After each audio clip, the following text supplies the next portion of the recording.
Assalamualaikum warahmatullahi taala wabarakatuh.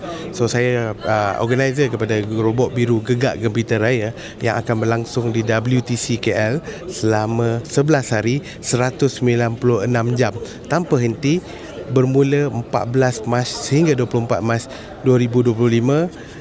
Event ni adalah event Malaysia Book of Record kerana berlangsung selama 11 hari 196 jam.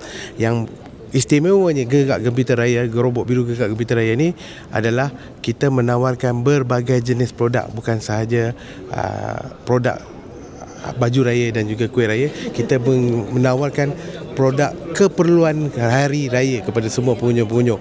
Dianggarkan lebih kurang 150 vendor akan berkampung selama 11 hari di WTC Kuala Lumpur ni. Dan kepada pengunjung-pengunjung di luar sana, ada hadiah-hadiah istimewa yang kita janjikan kepada pengunjung, iaitu kita ada daily lucky draw, iaitu gold coin kepada semua pengunjung-pengunjung setiap hari, dan kita ada grand prize lucky draw sebuah kereta elektrik EV car kepada pengunjung. Selain daripada itu juga kita ada bersama kita adalah Rasa Fusion Food Festival yang juga akan berlangsung selama 11 hari bermula 14 hingga 24 Mac. Sepanjang berlangsungnya Gegak Gempita Raya bersama dengan Rasa Fusion Food Festival yang membawa lebih kurang 80 makanan-makanan viral yang dibuka daripada waktu berbuka sehingga ke waktu sahur. Jadi tak ada isu kepada semua pengunjung-pengunjung untuk datang mencari makanan berbuka ataupun bersahur di Gegak Gempita Raya.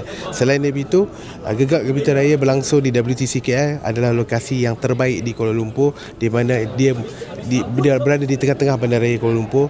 Parking senang, public transport, kita ada 2 LRT terdekat, kita ada shopping mall sebelah, kita ada office area yang cukup banyak dikelilingi WTC. Jadi jangan lupa lock date anda untuk sama-sama #shopping awal tak kalut di Gegak Gempita Raya 14 Mac hingga 24 Mac ini.